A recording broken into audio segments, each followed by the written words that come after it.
Hello everyone. Let's just wait for 5 minutes. Let everyone join, and then we'll start. All right.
Hello everyone. Myself Sastha Jain, and I'm a certified ethical hacker. But today we'll see about blockchain. Blockchain के बारे में देखेंगे. What is blockchain? कैसे implement होती है? And क्या उसके backend में चीजें रहती हैं? Okay, so let's just start with the topic. Just a second. Let me just share my screen.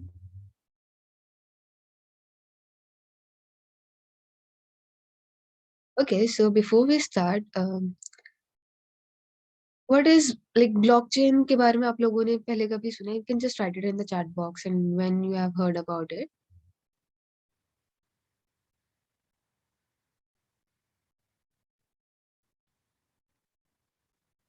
Okay.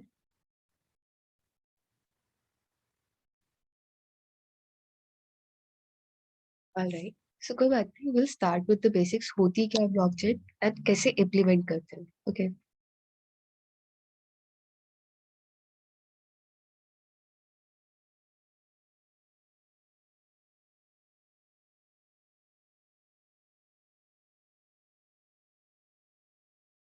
All right. So blockchain. Blockchain basically network है जहाँ पे हम अपना डेटा स्टोर कर सकते हैं.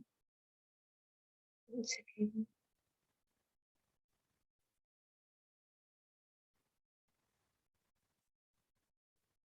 Alright.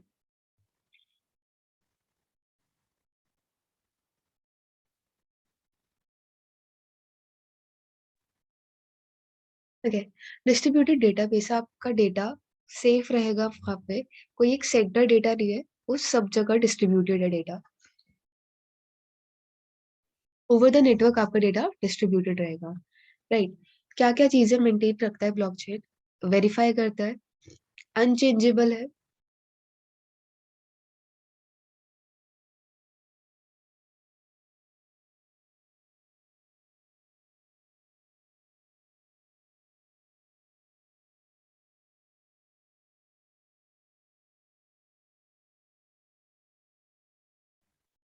ओके, वेरीफाई करता है आपके डेटा को, अनचेंजेबल है, कोई उसको चेंज नहीं कर सकता, टेम्पर नहीं कर सकता। मेन प्रॉपर्टी मेरी ब्लॉकचेन की यही रहती है कि अगर मैंने डेटा एक बार वहां पर सेव कर दिया, तो कोई भी हैकर या कोई अटैकर आके उस डेटा को चेंज करके उसका एक्सेस नहीं ले सकता। ये मेरी ब्लॉकचेन मेंटेन रखती है इस चीज को कि कोई और डेटा उसको वेरीफाई ना कर सके। Okay, moving on to the next part. Blockchain आपकी मेनली क्रिप्टोग्राफी पर बेस्ड होती है। What is cryptography now? Cryptography is basically data को इनकोड करना, इनक्रिप्ट करना, या फिर आप किस तरह डेटा को एक अनरीडेबल फॉर्मेट में चेंज कर देते हैं। इसके लिए सबसे पहले ब्लॉकचेन को समझने के लिए सबसे पहले हमें क्रिप्टोग्राफी समझना पड़ेगा। व्हाट इज क्रिप्टोग्राफी एंड कैसे इनकोडिंग होती है या कैसे हैशिंग होती है। मेरे पास यहाँ पे दो मेन चीज आएंगी, इनक्रिप्शन एंड हैशिंग। दोनों होती क्या है एंड कैसे डिफरेंशिएट करते हैं दोनों में, let's just understand that first, उसके बाद हम ब्लॉकचेन पे मूव करेंगे। बिकॉज ब्लॉकचेन आपकी मेनली क्रिप्टो पे और हैशेस पे डिपेंड करता है। Okay, so for the hashes let's just understand the encryption first. Okay, let's say encryption क्या होती है? If I'll write hello, alright, आप सबको समझ में आ जाएगा कि हाँ, आई हैव रिटन हेलो, और आप उसको पढ़ भी सकते हैं, ठीक है। बट अगर मैं हेलो को किसी अनरीडेबल फॉर्मेट में चेंज करके भेजूँ, उसको इनकोड करके भेजूँ या फिर उसको इनक्रिप्ट करके सेंड करूँ, तो कुछ भी एक हेक्साडेसिमल वैल्यू हो सकती है, लेट्स से कुछ भी। इट्स नॉट ओके, सो इस हेक्साडेसिमल वैल्यू में अगर if I send you this value something G9 GKF, आपको समझ नहीं आएगा कि मैं क्या कहना चाहती हूँ, राइट। सो ये हो गया आपका एक इंक्रिप्शन लगाया है मैंने बेसिकली, कि अगर हेलो को मुझे कन्वर्ट करना है।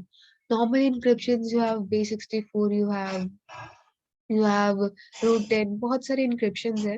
लेट्स से एग्जाम्पल्स देख लेते हैं।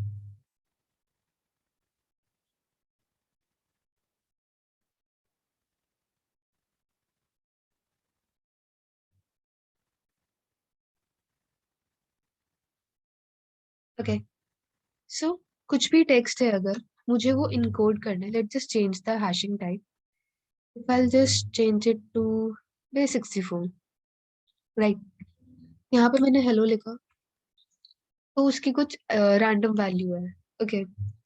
बट अगर इफ आई रिमूव को, वो कुछ कुछ सिमिलर एंड कुछ पार्ट उसमें चेंज हुआ है। बेसिकली इनक्रिप्शन में क्या होता है, आपका डेटा, आपकी जो आउटपुट होती है, वो इनपुट पे वेरी करती है।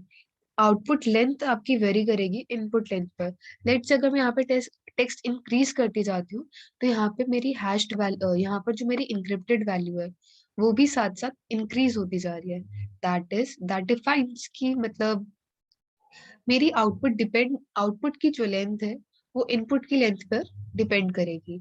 ओके, एक और चीज, इनकोडिंग में क्या होता है, अगर आप कोई वैल्यू इनकोड करते हो, ठीक है, तो वो आप उसको डिकोड भी कर सकते हो। लेट्स अगर लेट्स से अगर मैंने इसको इनकोड किया, राइट, और ये इसकी डिकोडेड वैल्यू है, ये इसकी इनकोडेड वैल्यू है, राइट। हेलो को हम इनकोड इस तरह कर रहे हैं, अगर मैंने उसको डिकोड किया, तो मैं वापस से हेलो रिट्रीव कर सकती हूँ। ये आपकी end to end encryption use होती है। इधर you are using your WhatsApp पे लिखा होता है ना एंड टू एंड एनक्रिप्टेड, वो यही चीज होती है। आप हेलो सेंड करते हो, वो नेटवर्क पे एक इनक्रिप्टेड वैल्यू समथिंग कुछ भी हो सकती है, इट्स नॉट जस्ट कि base 64 यूज हो रहा है। और वो डिपेंड करता है कि व्हाट्सएप कौन सी एल्गोरिथम यूज कर रहा है। राइट। अब वो क्या करेंगे, आपने हेलो सेंड किया, नेटवर्क पे कुछ एक इंक्रिप्टेड वैल्यू जाएगी, एंड जब वो रिसीवर की साइड जाएगी, मतलब जिसको भी आप भेजना चाहते हो, वो वहां पर जाएगी, तो वो वापस हेलो में कन्वर्ट हो जाएगी, वापस डिक्रिप्ट हो जाएगी। That's how your encryption takes place. Okay, इसमें भी आपके दो टाइप्स हो गए, symmetric encryption and your asymmetric encryption. Symmetric और एसिमेट्रिक एनक्रिप्शन में बेसिकली कीज होती है, जैसे मैंने यहाँ पे इनकोड किया था और डिकोड किया था, राइट। तो वो एक एल्गोरिथम की मदद से होता है, उसको हम की भी बोले थे कि इस की मदद से समथिंग ये की डिकोड करेगी और ये की इनकोड करेगी। अगर सेम ही की से लेट्स से ये आप हो और ये आपका फ्रेंड है जिसको भी आपने कोई मैसेज सेंड किया है, समथिंग कुछ भी मैसेज सेंड किया, राइट। तो let's say you have written hello, यहाँ पर कुछ एक इनक्रिप्टेड वैल्यू गई, लेट्स से कोई इनकोडेड वैल्यू में भी, ओके। और यहाँ पर रिसीव होगा आपके फ्रेंड को हेलो। यहाँ पर यूज हुई थी इंक्रिप्शन के लिए कोई की, और यहाँ पर भी एक की यूज हुई है डिक्रिप्शन के लिए, ओके। सो अगर ये की जो है वो सेम रहती है दोनों केसेस में, रिसीवर एंड पर भी और सेंडर एंड पर भी, अगर ये की सेम रहती है, तो that is your symmetric encryption, जहां पर ये जो की आपके नेटवर्क पर ही ट्रैवल करती है, जिस केस में चांसेस इंक्रीज हो जाते हैं वो डेटा रिट्रीव होने के। अगर किसी अटैकर को ये की नेटवर्क पर मिल गई, तो वो आपका डेटा डिक्रिप्ट कर सकता है। इस चीज से बचने के लिए वे introduce asymmetric keys, asymmetric encryption, जिसमें ये की अलग होती है और ये की अलग होती है। ये दोनों ही की आपको आपकी एप्लीकेशन प्रोवाइड करती है। उससे क्या होता है, नेटवर्क पर वो की ट्रैवल नहीं करती, आप जब सेंड कर रहे हो वो की ट्रैवल नहीं करती है, एंड उसके बाद दोनों ही एंड पे वो इनक्रिप्ट और डिक्रिप्ट हो जाते हैं। Praveen, you can ask your question in the chat box.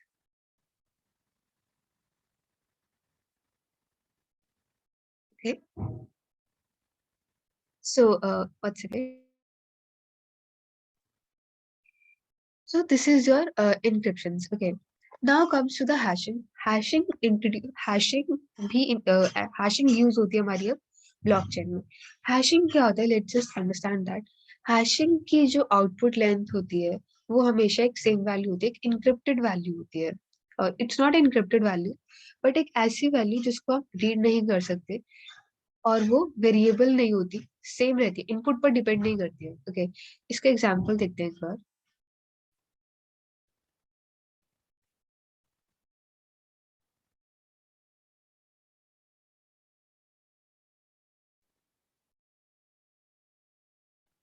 Okay, so for now I'm using SHA-256 hash. SHA-256 भी एक हैशिंग एल्गोरिदम है। इसमें क्या होता है, जो मेरी हैश्ड वैल्यू होगी, ओके, हैश्ड वैल्यू जो होती है वो हमेशा यूनिक होती है, एंड जो मेरी हैश्ड वैल्यू होगी वो हमेशा 256 बिट्स की होगी, जिसके अंदर 64 कैरेक्टर्स होंगे। If you count this one, these are 64 characters, okay. Let's say again अगर मैं हेलो लिखती हूँ यहाँ पर, so data is hello, and इसकी जो हैश्ड वैल्यू है is something like this, okay. 64 characters की एक हैश्ड वैल्यू है। But just notice one thing, अगर if I add on something, या फिर मैं कुछ भी रिमूव करती हूँ इसके अंदर से, सम लेट्स जस्ट हेलो है, ओके, आई जस्ट रिमूव ओ, तो ये पूरी ही वैल्यू चेंज हो जाती है, कुछ भी सिमिलर नहीं रहता है इस केस में। इंक्रिप्शन में क्या होता है, थोड़ा बहुत चेंज हो जाता है क्योंकि वो कैरेक्टर्स पर डिपेंड करते हैं, इनपुट पर डिपेंड करते हैं। यहाँ पर हैशिंग के केस में, इवन इफ अगर मैंने कुछ भी एक एल रिमूव किया या फिर एक ओ रिमूव किया, तो वो पूरा हैश चेंज हो जाता है। ये हैश अगर चेंज हो जाता है, यहाँ से मुझे मिलते हैं इम्यूटेबिलिटी। इम्यूटेबिलिटी क्या डिपेंड करती है, डिफाइन करती है कि डेटा चेंज नहीं होना चाहिए। ओके, लेट्स सपोज मैंने हैशिंग करी है, ओके, मैंने अपना डेटा डेटा जो भी था मैंने उसका एक हैश क्रिएट कर दिया। लेट्स सपोज वो डेटा किसी अटैकर के पास, कोई अटैकर उसका एक्सेस कर पाता है, राइट। अगर किसी अटैकर के पास उसका एक्सेस है, तो वो उस डेटा को चेंज कर सकता है। राइट। उसने अगर चेंज कर दिया, लेट्स से उसने ओ रिमूव करके हेलो रिमूव करके ये लिख दिया समथिंग, तो हैश चेंज हो गया। अब क्या होगा, अगर ये हैश वैल्यू चेंज हो गई तो मुझे पता चल जाएगा कि ओके, किसी ने डेटा के साथ टेम्परिंग करी है एंड मैं उसको ब्लॉकचेन में इंक्लूड नहीं करूंगी। अगर ब्लॉकचेन में इंक्लूड हो चुका है वो, फिर तो कुछ हो ही नहीं सकता। But during the verification process, अगर वेरिफिकेशन के प्रोसेस के टाइम पर कोई भी डेटा चेंज करने की कोशिश करता है तो वो पूरा हैश चेंज हो जाता है। एंड अगर हैश चेंज हो गया तो वो ब्लॉकचेन पर ऐड नहीं होता। यहाँ से मुझे पता चलता है कि ब्लॉकचेन कैसे सेफ है एंड कैसे सिक्योर है, क्यों हम उसमें डेटा चेंज नहीं कर सकते। मेन कॉन्सेप्ट आपका इसमें हैशिंग का ही रहता है। Okay guys, if you have any doubts you can just ask in the chat box. Okay, कुछ भी होता है तो just write in the chat box and I'll see them. alright, अब यहाँ तक किसी को कोई डाउट?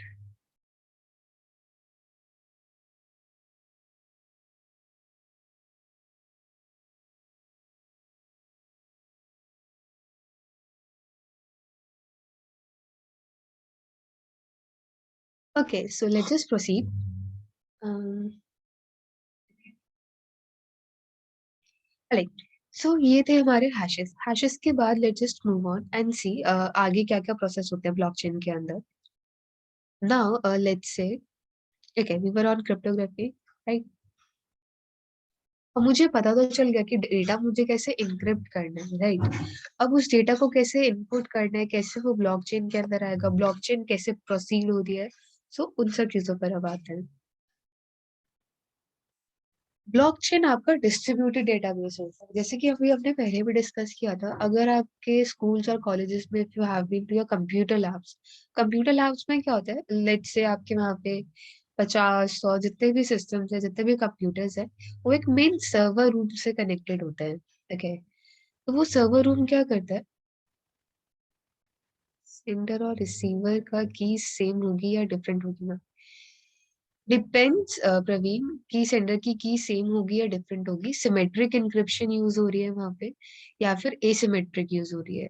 अगर सिमेट्रिक इंक्रिप्शन यूज हो रही है तो कीज दोनों की सेम होगी, जो कि नेटवर्क पे ट्रैवल होकर ही डेटा के साथ रिसीवर के पास जाएगी। बट अगर आप एसिमेट्रिक इंक्रिप्शन यूज करें, that is your end to end encryption, उस केस में क्या होता है, कीज दोनों डिफरेंट होती है। इनक्रिप्ट दूसरी की से होता है और डिक्रिप्ट दूसरी की से होता है। बट ऐसा नहीं है कि अगर दो डिफरेंट कीज यूज हो रही है तो कोई और डेटा इनक्रिप्ट हो गया, वैल्यूज चेंज हो जाएंगी, ऐसा कुछ नहीं है। अगर कीज डिफरेंट है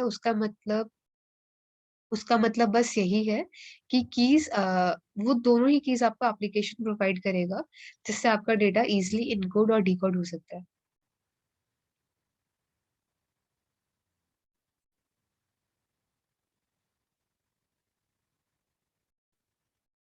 okay, thing else according to Bitcoin? Okay, public और प्राइवेट की एसिमेट्रिक में, guys, I can't understand you. Just frame your questions, please. Okay.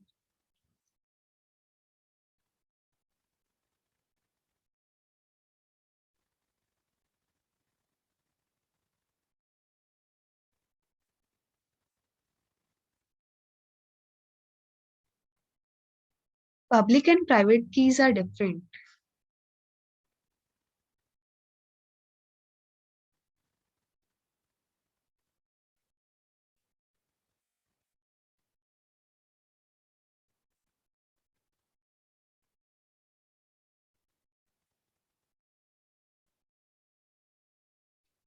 Maybe you are using, I don't know what, I don't know about your department. Depend करते हैं कि किस type की encryption आप use कर रहे हो। आई जस्ट एक्सप्लेन कि किस टाइप की इनक्रिप्शन हो सकती हैं आपके पास। Okay,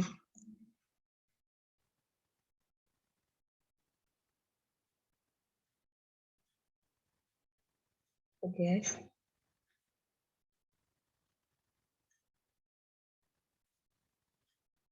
public and private IP addresses are different. Public and private IP address क्या होते हैं, पब्लिक आप अपने नेटवर्क से कनेक्ट करते हो एंड प्राइवेट आपके इंटरनल लोकल नेटवर्क पर होता है।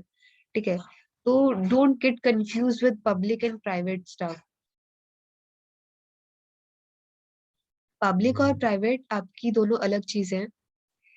Encryptions are different and IP का केस अलग होता है।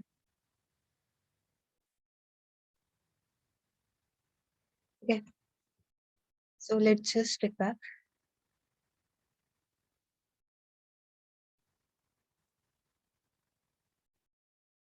Okay, distributed databases.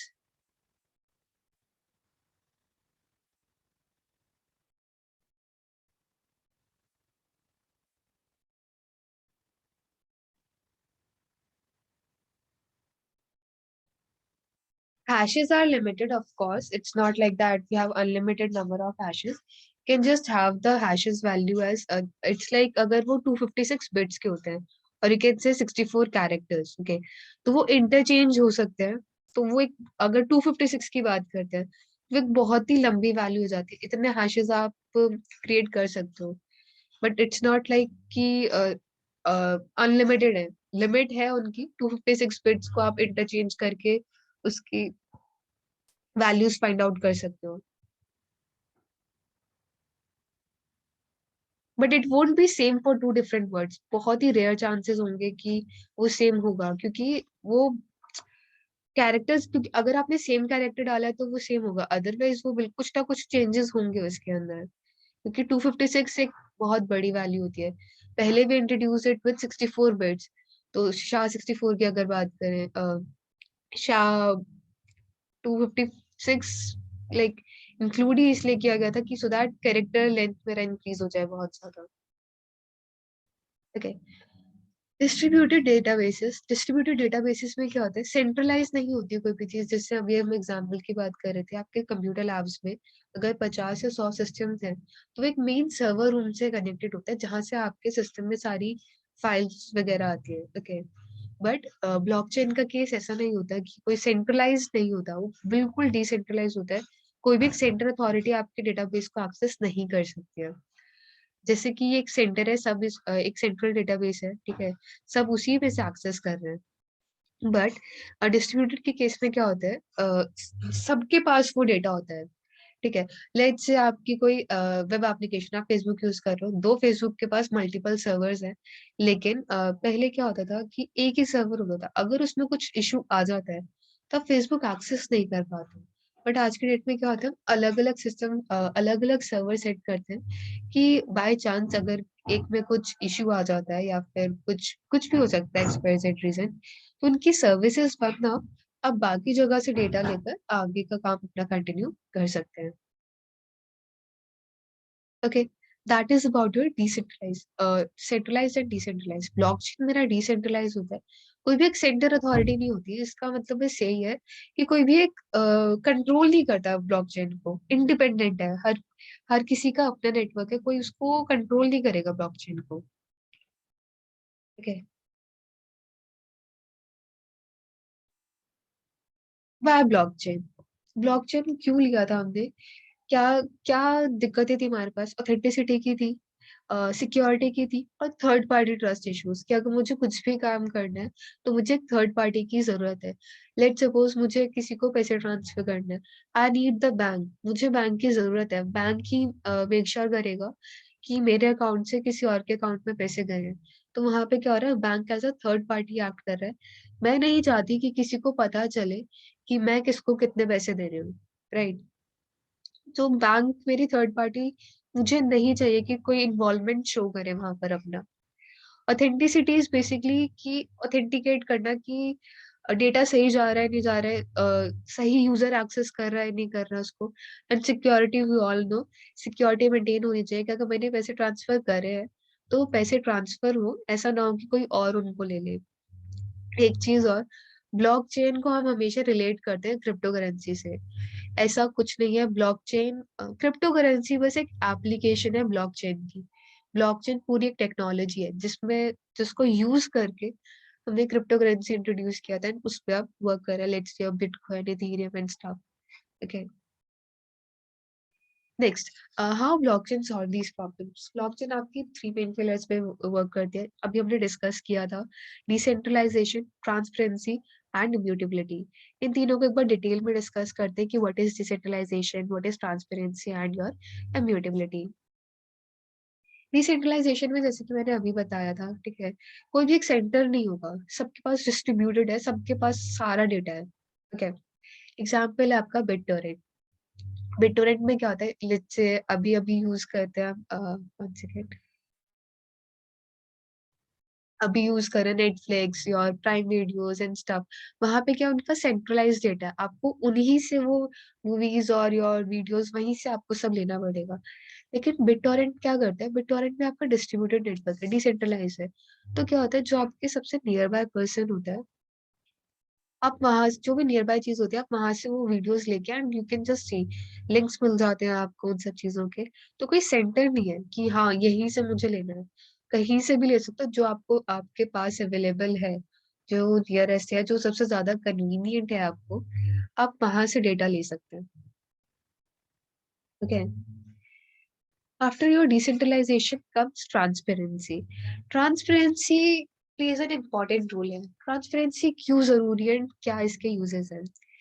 Let's say transparency बस बेसिकली ये मेंटेन रखता है कि जो भी हैपनिंग हो रही है, एज ए यूजर मुझे दिखे कि हाँ ये सब चीजें चल रही हैं, कि कि इतने पैसे ट्रांसफर हुए हैं या स्टफ। बट इस केस में मुझे ये कभी नहीं पता चलेगा कि किसने किया और किसको किया। ठीक है, एक एग्जांपल देखो इसका। लेट्स से इथेरियम की बात करते हैं, यहाँ पे इसमें सब चीजें हैं मेरे पास कि कितना ट्रांजैक्शन हो रहा है, क्यों हो रहा है, कैसे हो रहा है, क्या डिफिकल्टी लेवल है, मार्केट की क्या वैल्यू है, Ethereum price and stuff. But latest transactions है मेरे पास यहाँ पे कि ओके इतनी ट्रांजैक्शंस हुई है, इतने इथेरियम की हुई है, किस फ्रॉम एंड टू। बट ये जो फ्रॉम और टू है यहाँ पे, these are your hashed values. मुझे यूजर का नहीं पता कि कौन है यूजर, किसने ट्रांसफर किया, किसको किया है, मुझे नहीं पता। मुझे बस इतना पता है ओके इतनी अमाउंट ट्रांसफर हुई। इसका यूज क्या है ट्रांसपेरेंसी का, वो समझ लेते हैं। लेट्स से आपने अमेजोन से कुछ भी स्टफ बाय किया, अगेन कुछ भी XYZ कोई भी गुड़ी बाय की। अब Amazon comes to know, okay this person had buyed this things, okay आपने ये खरीदा है, Amazon को पता है। अब वहां से मार्केटिंग स्टार्ट होती है, आपके पास उसी चीज के एडवर्टीजमेंट्स आने स्टार्ट हो जाएंगे, राइट? वही चीजें आपके सोशल मीडिया में भी, इन योर वेब एडवर्टीजमेंट, वो चीजें आपको कंटिन्यूअसली शो होती रहेगी, उनकी मार्केटिंग इंक्रीज होती है। तो ट्रांसपेरेंसी बहुत जरूरी है। अमेजोन को नहीं पता चलना चाहिए कि मैंने कुछ खरीद, लेट्स से उनको ये पता होना चाहिए कि ओके ये चीज गई है या फिर ये चीज किसने खरीदी है। बट किसने खरीदी है ये उनको कभी नहीं पता चलना चाहिए। लेट्स से उनको, वो मेरे लिए ट्रबलसम हो जाता है, मेरे को बार बार वही चीजें अब मेरे सामने आएंगे तो मेरे लिए तो वो इश्यू हो जाएगा, राइट? मैं नहीं चाहती, बट हाँ ट्रांसपेरेंसी मेंटेन होनी चाहिए क्योंकि ये चीजें ट्रांसफर हो रही है, राइट? तो यह comes of transparency. Next, immutability. Immutability अभी हमने डिस्कस किया था हैशेस के बारे में, राइट? तो इम्यूटेबिलिटी हैशेस से ही मेंटेन होती है। हैशेस कैसे वर्क करते हैं, लेट्स से अगर मैंने जैसे अभी बताया था कि अगर मैंने हैश वैल्यू चेंज कर दी, राइट, तो वो टेम्परिंग इंक्लूड हो जाएगी और पता चल जाएगा कि ओके कुछ वैल्यू चेंज हुई है। ब्लॉकचेन में क्या होता है, ब्लॉक्स होते हैं, तो वो भी हम डिस्कस करेंगे, ओके? तो पूरी ब्लॉकचेन में डिफरेंट डिफरेंट ब्लॉक्स होते हैं जो इंटरकनेक्टेड होते हैं। अगर किसी भी एक टर्म पे वैल्यू चेंज हुई है तो उसके पूरे आगे की ब्लॉकचेन डिस्टर्ब हो जाएगी, ओके? एंड वो पूरा डेटा अवेलेबल नहीं होगा, ओके? इट जस्ट दैट कि हैश अगर चेंज होता है, कोई भी वैल्यू चेंज होती है जिसकी वजह से हैश चेंज हो जाता है, तो वहां पे फिर पता चल जाता है कि डेटा के साथ चेंजेस हुए हैं तो will not include it. Now comes how blockchain works. इसको समझते हैं पहले पूरा अच्छे से, ठीक है? ट्रांजैक्शंस का केस है, कोई भी केस ले सकते हो। नॉर्मल एग्जांपल में आपने ट्रांजैक्शंस के बारे में डिस्कस किया है। ट्रांजैक्शन रिक्वेस्टेड, आपने कोई भी ट्रांजैक्शन रिक्वेस्ट करी, ओके, कि आप अपने फ्रेंड को कुछ भी अमाउंट सेंड करना चाहते हैं, ठीक है? आपने रिक्वेस्ट करी ट्रांजैक्शन, उसके बाद एक ब्लॉक क्रिएट होता है। ब्लॉक क्या होता है बेसिकली, लेट्स से,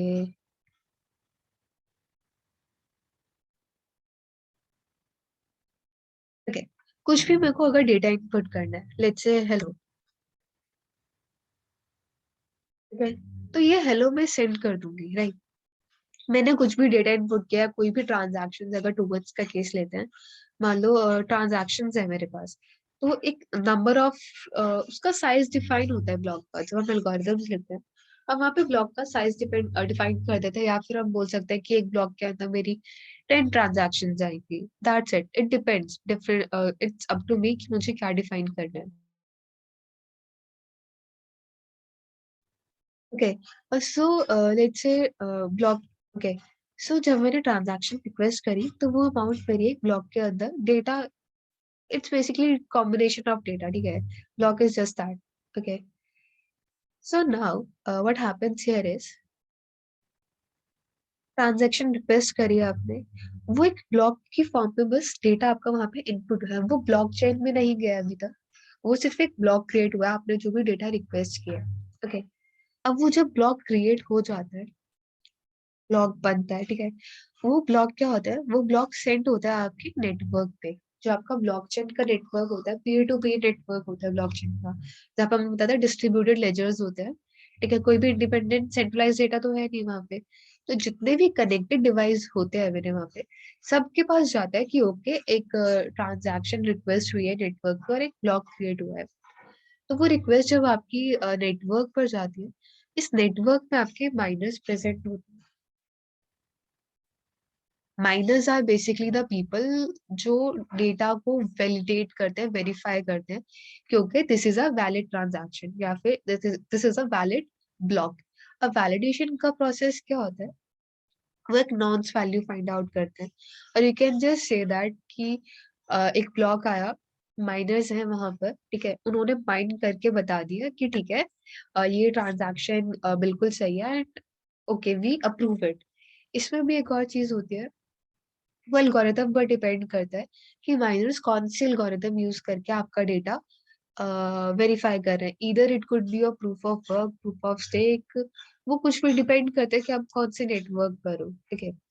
तो अभी के लिए बस इतना ही कि मान लो डेटा वैलिडेट किया माइनर्स ने, जैसे ही डेटा वैलिडेट करते हैं, प्रूफ ऑफ वर्क के केस में अगर हम बिटकॉइंस की बात करते हैं, तो जो माइनर्स होते हैं उनको एक रिवॉर्ड मिलता है उस चीज का, बिटकॉइंस की फॉर्म में ही मिलता है बट मिलता है, ठीक है। तो उनको रिवॉर्ड मिल गया, देन वो जो ब्लॉक होता है जो यहाँ पे उन्होंने वेरीफाई किया था, वो ब्लॉक आ जाता है मेरी ब्लॉकचेन के अंदर, इंक्लूड हो जाता है, और ट्रांजैक्शन मेरी कंप्लीट हो जाती है। ये एक प्रोसेस है कि बस ब्लॉकचेन कैसे फॉलो होती है। आगे विल सी कि कैसे ब्लॉक बन रहा है, क्या हैश क्रिएट हो रहा है, कैसे ट्रांजैक्शन वैलिडेट हो रही है, and stuff. Okay, so important terms जो है अभी ब्लॉकचेन के अंदर, that is a block, node और पीयर टू पीयर नेटवर्क। क्या क्या चीज होती है, ब्लॉक अभी हमने डिस्कस किया था, इज बेसिकली या the reward is taken from the transaction amount only, जो मतलब वो वैल्यूज इंक्रीज होती है, अब जो माइनर ने जैसे माइन किया, ओके, उसको क्या होता है, एक तो रिवॉर्ड मिलता है, एंड अगर जितनी ज्यादा ट्रांजैक्शन होंगी तो उसके अकॉर्डिंग आपके बिटकॉइन की वैल्यू इंक्रीज हो रही है, एंड वहीं से आपकी और ज्यादा वैल्यू इंक्रीज होती रहती है।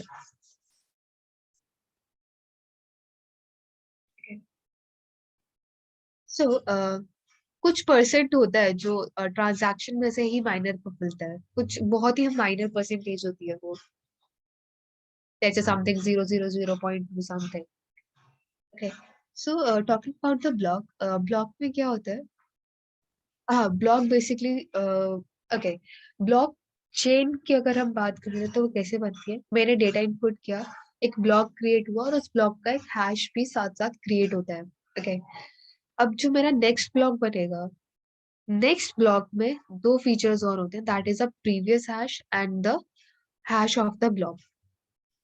These are the two major terms, previous hash and the hash of the sorry hash of the block. इन दोनों टर्म्स में जो भी मतलब मैंने एक नया मान लो ब्लॉक क्रिएट किया, तो उस ब्लॉक के अंदर पहले वाले ब्लॉक का एक हैश होगा, ओके, लिंकिंग के लिए। I explain it later on, okay, example के साथ I explain it. Nodes, nodes are basically जो भी नेटवर्क में आपके सिस्टम्स है या माइनर्स हैं, यूजर्स हैं, उनको हम नोड्स बोल लेते हैं। नॉर्मल नेटवर्किंग नेटवर्किंग टर्मिनोलॉजीज हैं आपकी। नॉड हो गया, पीयर टू पीयर नेटवर्क हो गया। पीयर टू पीयर नेटवर्क में क्या होता है, नेटवर्क के अंदर जितने भी डिवाइसेस होते हैं वो सब इंटरकनेक्टेड होते हैं। क्योंकि जस्ट ये है इन एग्जांपल, अगर ये सिस्टम, ये सब चीजें मिलकर एक नेटवर्क बना। नेटवर्क क्या होता है, network is basically combination of two और मोर सिस्टम जब इंटरकनेक्टेड होते हैं किसी भी तरह से। अगर आप दो से ज्यादा सिस्टम्स को कनेक्ट करते हो, वो आपका एक नेटवर्क क्रिएट कर देता है। इस नेटवर्क का टाइप है पीयर टू पीयर नेटवर्क, जिसमें सारे सिस्टम्स आपस में इंटरकनेक्टेड है। Okay, next comes your hash. Hash क्या होता है, लेट से मैंने कोई ब्लॉक क्रिएट किया, उसके अंदर कुछ डेटा है। ओके, तो उसको उस डेटा का हम एक हैश क्रिएट कर देते हैं, सो दैट डेटा मेरा चेंज नहीं, मतलब डेटा वैलिडेट करने के लिए आगे वो चीजें मेरे काम आएंगी। Okay, immutable data. Immutable data is basically जो डेटा आपका चेंज नहीं हो सकता, जिसको हम चेंज ना कर पाए, is your immutable data. And most importantly coming to your mining. Mining क्या होता है, माइनिंग का अगर मैं बात करती हूँ आपके प्रूफ ऑफ वर्क की, जो बिटकॉइंस में यूज होता है, उसमें बेसिकली मान लो एक ब्लॉक आया ब्लॉकचेन के ऊपर कि ओके ट्रांजैक्शन हुआ है कोई भी, तो वो ट्रांजैक्शन क्या होता है, लेट्स से नेटवर्क में सबके पास गया। ओके, अब नेटवर्क में मेरे माइनर्स भी प्रेजेंट है। माइनर्स का काम क्या होता है, उनको एक एल्गोरिथम दी जाती है, let's just say what your miners do is,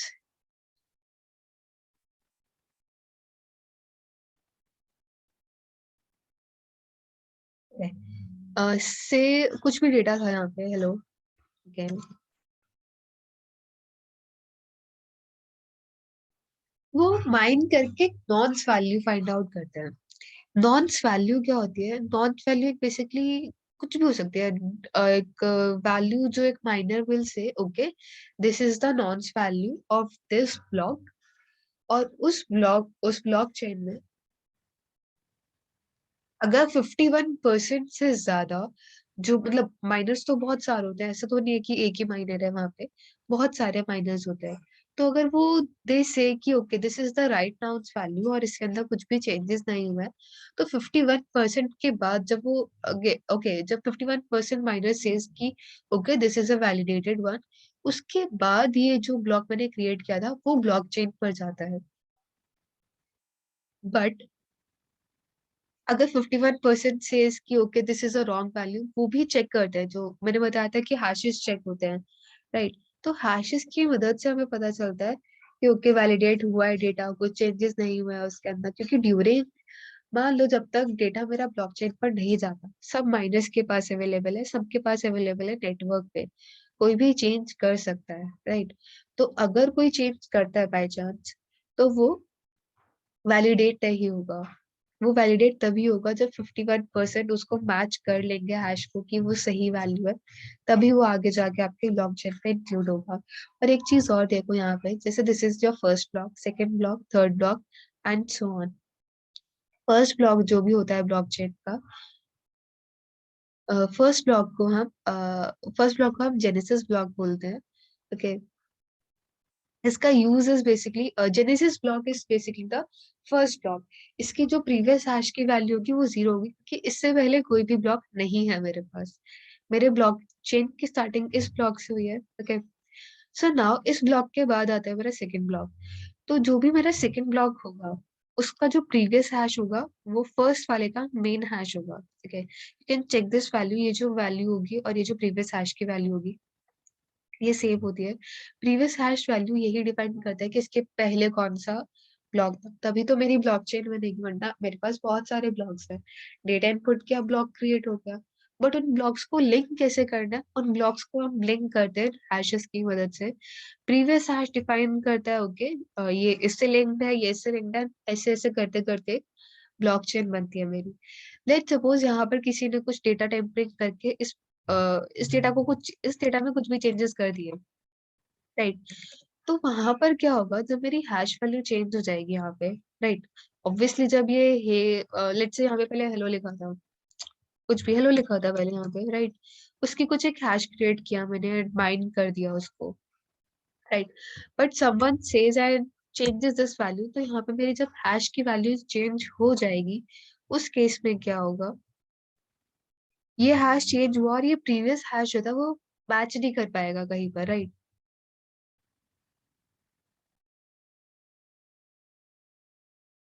okay, so जब ये प्रीवियस हैश कहीं पर मैच ही नहीं कर पाएगा, यहाँ पे ब्लॉकचेन की लिंकेज ब्रेक हो जाएगी और कोई भी आगे की ब्लॉकचेन को एक्सेस नहीं कर पाएगा।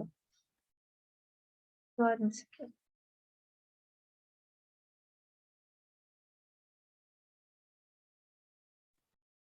Okay, so that's how your blockchain is created. And कैसे लिंक होती है ब्लॉकचेन, वो इन्हीं चीजों की वजह से लिंक होती है कि एक से पहले लिंक किया, फिर दोबारा लिंक किया, and this linkage continues creating helping you create a blockchain. Alright, so now let's just move on. Okay, why would someone become a miner? Minor क्यों बनेगा? क्योंकि एक तो सबसे मेन चीज, जब कोई भी माइनिंग करता है वहां पे मुझे हाई कंप्यूटेशनल हार्डवेयर पावर्स चाहिए होते हैं, और जो कि कंज्यूम करता है बहुत ज्यादा इलेक्ट्रिसिटी, सिस्टम्स की पावर्स चाहिए। और एक चीज जो मेन है इज दैट, ऐसा नहीं है कि आपने एक सिस्टम लिया और आपने वहां से माइनिंग करना स्टार्ट कर दिया। माइनिंग का पूरा सेटअप होता है, you can just Google it and check out कि माइनिंग का सेटअप कैसा लगता है। वो लाइक अलग ही चीज होती है, क्योंकि वहां पे आपको हाई पावर चाहिए, बहुत ज्यादा हाई कंप्यूटेशनल पावर चाहिए। ऑल्सो जब इतना ज्यादा आप सेटअप करते हो, वहां पे बहुत ज्यादा हीट जनरेट होती है, जिस हीट को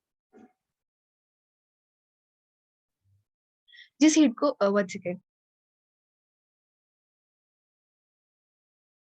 और जिस हीट को मेंटेन करने के लिए you need to set up the ACs में भी, और कूलर फैन स्टफ जो हीटिंग को मेंटेन कर पाए। बिकॉज अगर हीटिंग बहुत ज्यादा हो गई तो आपके हार्डवेयर में इश्यूज आने की बहुत ज्यादा चांसेस होते हैं। दो, बहुत ज्यादा एनर्जी यूज होती है यहाँ पे माइनिंग के प्रोसेस में। एज अ माइनर, अगर मैं माइनर हूँ तो मेरी कॉस्ट बहुत ज्यादा आ जाती है हार्डवेयर में और उसको मेंटेन करने में। बट उसका उनको पूरा बेनिफिट भी मिलता है, क्योंकि एक तो उनको ट्रांजैक्शंस में से अमाउंट मिलता है, एंड ऑल्सो जब बिटकॉइन की या फिर क्रिप्टो करेंसी की वैल्यू इंक्रीज होती है तो वहां पर भी उनको वो सब चीजें, उसका भी बेनिफिट मिलता है। एक और चीज, इफ यू गाइस रिमेम्बर कि रिसेंटली इलॉन मस्क ने बोला था कि बिटकॉइंस में ट्रांजैक्शंस नहीं होंगे, दैट जस्ट बिकॉज कि उसकी माइनिंग के प्रोसेस में बहुत ज्यादा अ, बहुत ज्यादा आपकी पावर्स एनर्जी वेस्ट होती है एंड स्टफ लाइक दैट। तो यही एक रीजन था जिसकी वजह से थोड़ा बिटकॉइन को साइड कर दिया गया था, एंड इथेरियम को फोर्स में लाया गया था, because Ethereum uses your proof of stake algorithm, जहाँ पर क्या होता है, you just put up your Ethereums on stake. Let's say अगर मुझे माइनिंग करनी है, so I'll say, okay, I have validated this block. Okay. और फिर वहां पे लेट से मैंने 20 इथेरियम सेटअप कर दिया कि okay, it's kind of stake की, लेट्स से मैंने माइंड किया एंड वहां पर मैंने बोल दिया कि okay, I will give you 20 Ethereums if this is not validated, if someone says and stuff, तो उसके बाद वो प्रोसेस होता है। सो प्रूफ ऑफ स्टेक का concept is different from proof of work, but proof of stake के case में आपकी रिसोर्सेज इतनी ज्यादा यूज नहीं होती है as compare to your proof of work. So that's how your proof of work works and uses high computational powers and your resources. Okay. So next we have how mining works. I have already explained it to you कि different networks पे जाते हैं, minus present होते हैं वहां पे। अगर किसी ने एक बार वैलिडेट कर दिया तो 51% miners should agree with that, okay this is tough and this is a validated one. So उसके बाद कोई भी उस पे डेटा एक्सेस कर सकता है, वो बेसिकली ब्लॉकचेन में इंक्लूड हो जाता है। माइनिंग का प्रोसेस यही रहता है। क्योंकि एक चीज और, जब आप नॉन वैल्यू फाइंड आउट करते हो, जब आप वैलिडेट करते हो उस ब्लॉक को, तो वहां पर आपको, जब आप हार्डवेयर यूज करते हो अपने, क्योंकि it's a kind of brute force, algorithms use करने के लिए बैकएंड पे बहुत ज्यादा प्रोसेसिंग चाहिए। तो उसमें उन चीजों को उसी के बाद जब एक बार माइनर कह देता है कि ओके ठीक है मैंने वैलिडेट कर दिया, ये वैल्यू सही है, उसके बाद फिर 51% will say okay this is validated, and उसी के बाद फिर वो ब्लॉकचेन में ऐड होता है। Someone is raising your hand. Kindly put up your question in the chat box.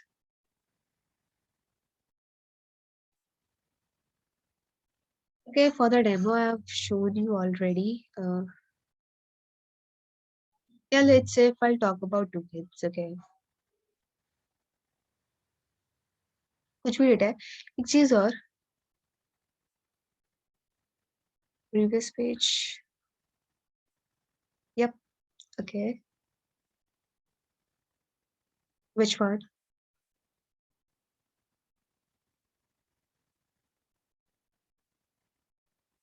Yes, Soumya.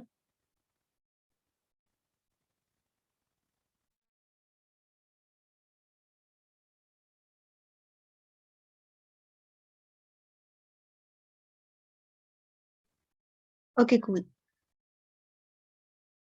All right. So,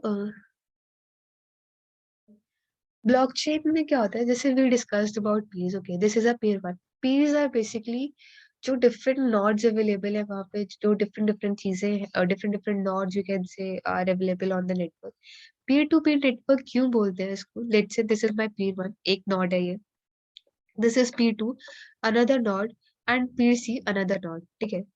मान लो तीन चीजों का बना हुआ एक network.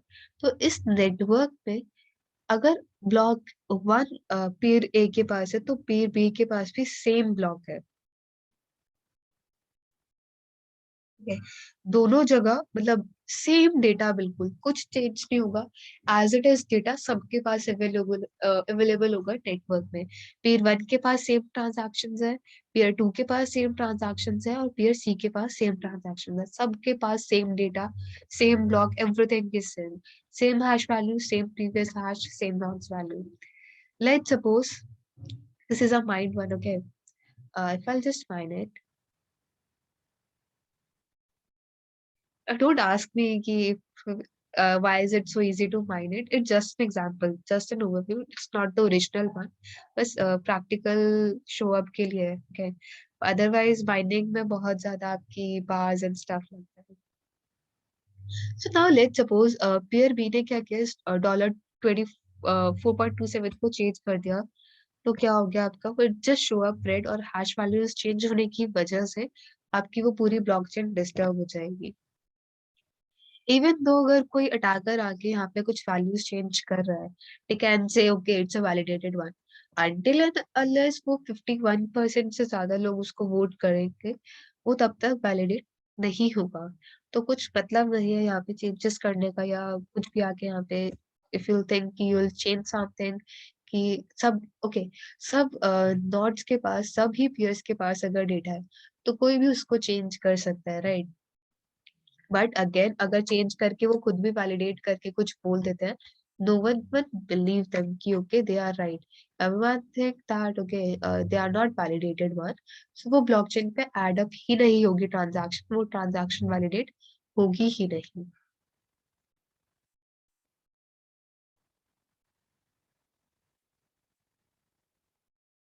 Pair A B C are same because हमने जब डिस्कस किया था about the peer to peer network, right? Okay, just have a look over here. Peer to peer network में I have told you कि सारे data interconnected है. Decentralise network होता है. स्टार्टिंग ही हमने यहाँ से करी थी ब्लॉकचेन की, that blockchain is a decentralise network. Decentralise network में कि कोई भी एक सेंटर नहीं होगा जहाँ पे सारा डेटा होगा. सभी नेटवर्क सभी नोड्स के पास सारा डेटा अवेलेबल होगा. तभी तो सब वैलिडेट कर पाएंगे उसको, तभी तो दे कैन एड अप, तभी तो दे कैन वोट. अगर एक जगह सेंट्रलाइज डेटा होगा तो फिर ब्लॉकचेन का कोई यूज ही नहीं है. ब्लॉकचेन का यूज मेरा इसीलिए है कि सबके पास ट्रांसपेरेंसी मेंटेन है. वहां पे कोई भी डेटा देख सकता है बट कोई ये नहीं देख सकता कि किसने क्या ट्रांजैक्शंस करी है. दे कैन जस्ट सी कि डेटा अवेलेबल है वहां पे, that's it.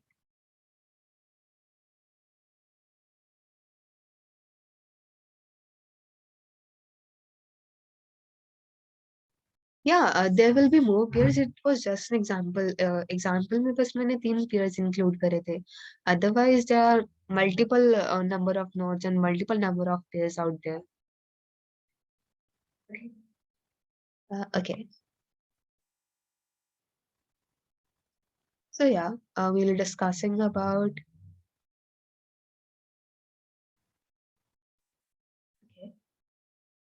Blockchain use cases. Blockchain use cases कहाँ हो सकते हैं? मेडिकल इंडस्ट्री में हो सकते हैं, टेलीकॉम इंडस्ट्री में हो सकते हैं, म्यूजिक इंडस्ट्री में हो सकते हैं, या आप supply chain management and stuff. कुछ भी डेटा अगर आपको स्टोर करवाना है, अभी हम यूज कर सकते हैं कि अगर आपको कोई डेटा स्टोर करवाना है, you can use it as a database as well, जहाँ पर इफ यू वांट कि टेम्परिंग ना हो आपके डेटा के साथ, तो उन चीजों के लिए भी आप यूज कर सकते हैं। मेडिकल इंडस्ट्री में I just explain the use case. Okay, try में क्या होता है? Indian anti spam telecom blockchain. ये ब्लॉकचेन का प्रपोजल हुआ था जस्ट बिकॉज काफी टाइम आप लोगों के पास स्पैम कॉल्स आते होंगे, may be for the credit card, may be for the Airtel SIM, Jio SIM and stuff like that. तो इंडियन गवर्नमेंट ने क्या किया था, एक डीएनडी रजिस्ट्री इंट्रोड्यूस करी थी, जहां पर यूजर्स का डेटाबेस था कि मतलब ओके, इन लोगों को आप कॉल मत करो या परेशान मत करो, you can register out there. But वो मार्केटिंग टेक्निक्स ऑपोजिट वे में यूज करी गई उनको, बिकॉज उसी डेटाबेस से लोगों को कॉल स्टार्ट हो गए थे। उन्होंने कहा था कि मत करना, या फिर जो डेटाबेस क्रिएट किया गया था कि यूजर्स को कॉल नहीं करना है, उसी डेटाबेस को यूज करके यूजर्स को कॉल करना स्टार्ट कर दिया गया था। इन सब चीजों से बचने की एक और चीज, लेट से एयरटेल की डीएनडी है, ठीक है, तो जियो के पास उसका एक्सेस नहीं, तो Jio users will still call the Airtel users. Same अगर जियो का डीएनडी है तो एयरटेल के पास एक्सेस नहीं है, तो Airtel users will call that. तो बेसिकली अलग अलग पेयर्स हो गए मेरे, एयरटेल हो गया, जियो हो गया, वोडाफोन हो गया, स्टफ आइडिया, स्टफ कुछ भी है, जितनी भी टेलीकॉम कंपनीज है।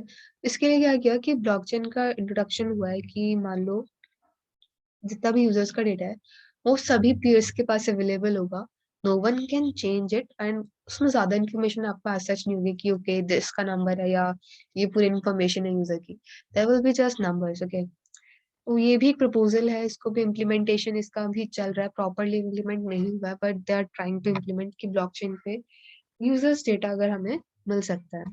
Again coming to your medical implementations, let's suppose you are suffering from any kind of disease, or like फिर क्या होता है, लेट्स से आप किसी हॉस्पिटल में गए, वहां पे आपका पूरा डेटा होता है, and that's a personal data, right?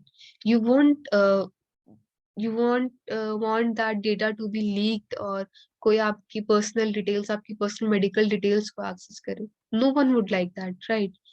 तो उन्हीं चीजों से बचने के लिए ऑल्सो, लेट्स से आप एक हॉस्पिटल में गए, वहां पे आपने अपनी सारी डिटेल्स दिए, राइट? मे बी आप वहां पर नहीं जाना चाहते अब, या फिर कुछ भी एक्सवाइजेड रीजंस हो सकते हैं, you shifted to another hospital. वहां पे same test and everything will go again, सारा प्रोसेस वो दोबारा पूरा फॉलो होगा, right?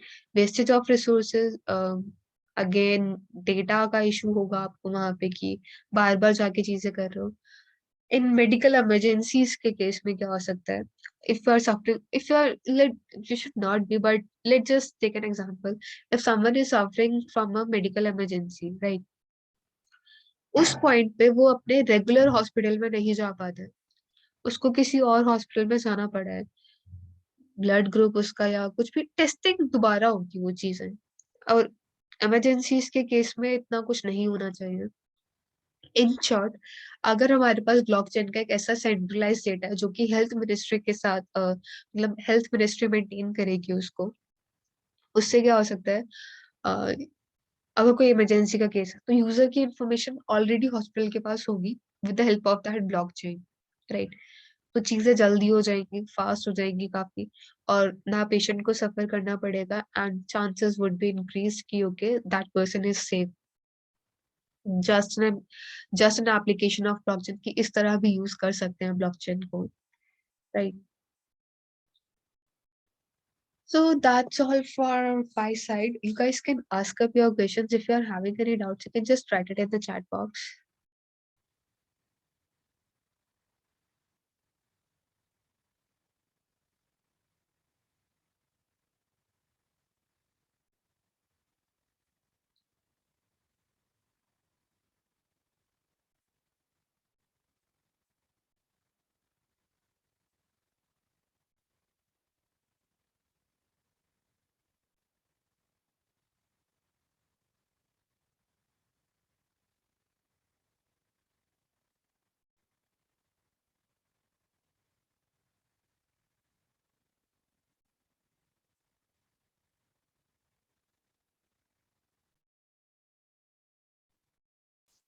Okay,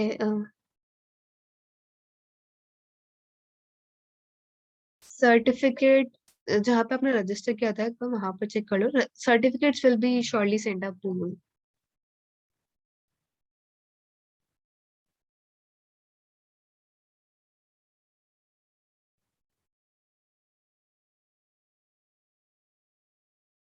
Past and present hash, okay. If data will have to health department, then it will be centralized. Centralize नहीं होगा उस केस में आपका डेटा, बिकॉज ऐसा नहीं होगा कि हेल्थ मिनिस्ट्री के पास उसका कुछ स्पेशल एक्सेस है या stuff. It's just that I just meant to say कि हेल्थ मिनिस्ट्री के अंडर ये चीजें हो सकती है कि जितने भी हॉस्पिटल्स होंगे वहां पे वो सब नोड्स होंगे उस नेटवर्क के। हेल्थ मिनिस्ट्री का एज सच कोई रोल नहीं होगा। बस जो हॉस्पिटल्स हैं, जो भी हेल्थ सर्विसेज हैं, वो उस नेटवर्क के नोड्स होंगे। नोड्स बेसिकली मीन्स कि वहां पर सबके पास डेटा होगा, राइट। सो ऐसा नहीं है कि हेल्थ मिनिस्ट्री सेंट्रलाइज करेगी उस डेटा को।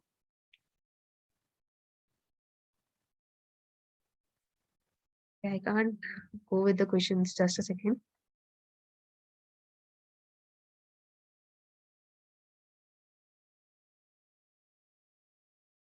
I'll be surely be explaining you the past and previous answers. Just a second.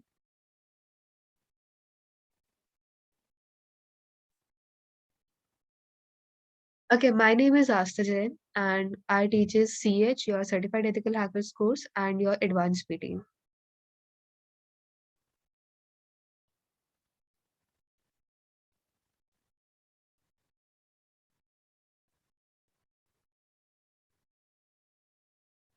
The video will be uploaded on the YouTube channel so that from there you can get the PPT as well, and you can just re-listen to the session.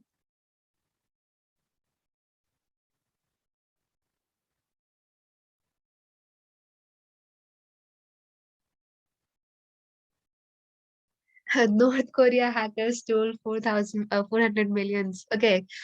See, that depends कि उन्होंने उस time क्या किया, because ऐसे नहीं है कि changes करके उन्होंने कुछ किया है। वो मे बी ट्रांजैक्शंस के ड्यूरेशन में, या उन्होंने हैश यूजर्स की आइडेंटिटी चेंज करके मे बी उस टाइम उन्होंने कुछ किया है। ब्लॉकचेन में they can not just end up with changing the stuff. Okay.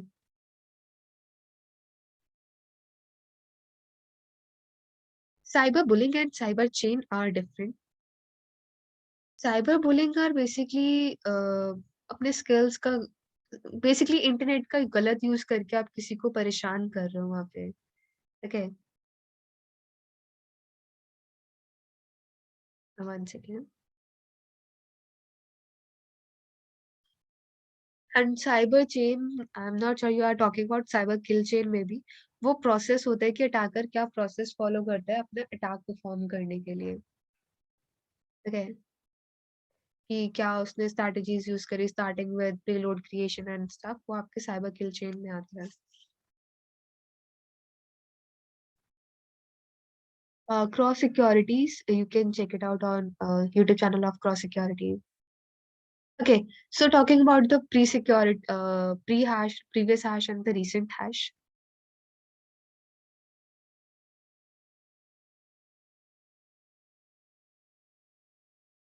So, okay, let's just have a look over here. Recent hash और previous hash are basically, previous hash basically blocks को combine करने के लिए use होता है, blockchain create करने के लिए use होता है। मान लो मैंने यहाँ पे कोई भी डेटा इनपुट किया, राइट। अभी हमने डिस्कस किया था हैशेस के बारे में।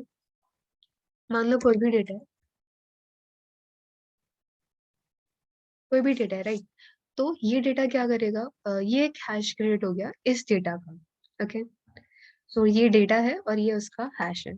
अगर हम ब्लॉकचेन के अंदर आ जाते हैं, कुछ भी डेटा है और ये उसका हैश है, राइट। ये मेरा एक ब्लॉक बन गया, क्रिएट हो गया, that's it.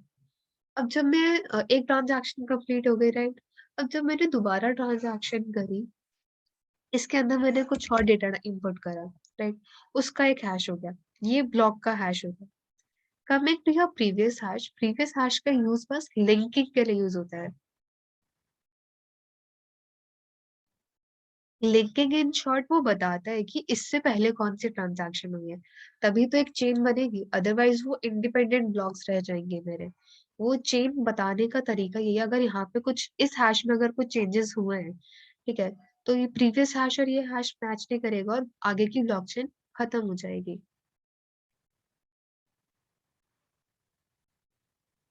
Okay, that's all about your previous hash and the recent hashes. Okay.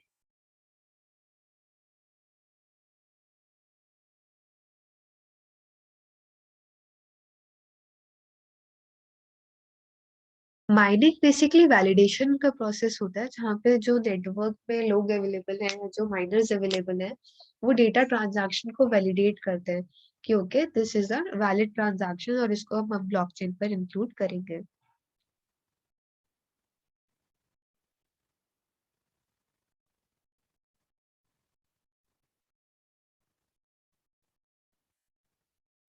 Python for what?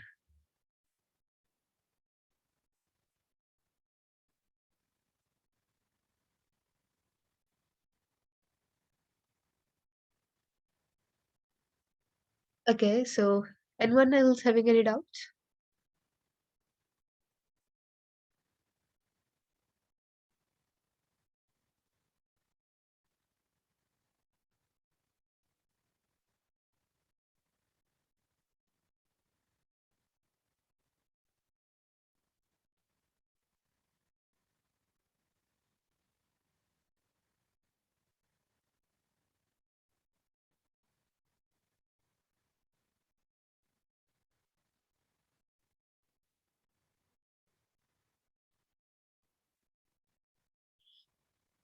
Guys, you'll receive your certificate very soon. Okay,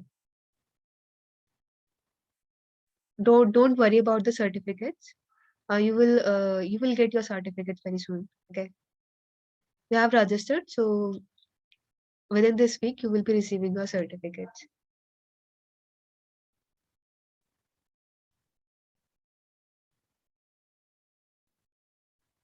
Okay, thank you so much, everyone. I asked again. I'll sign off. Thank you so much.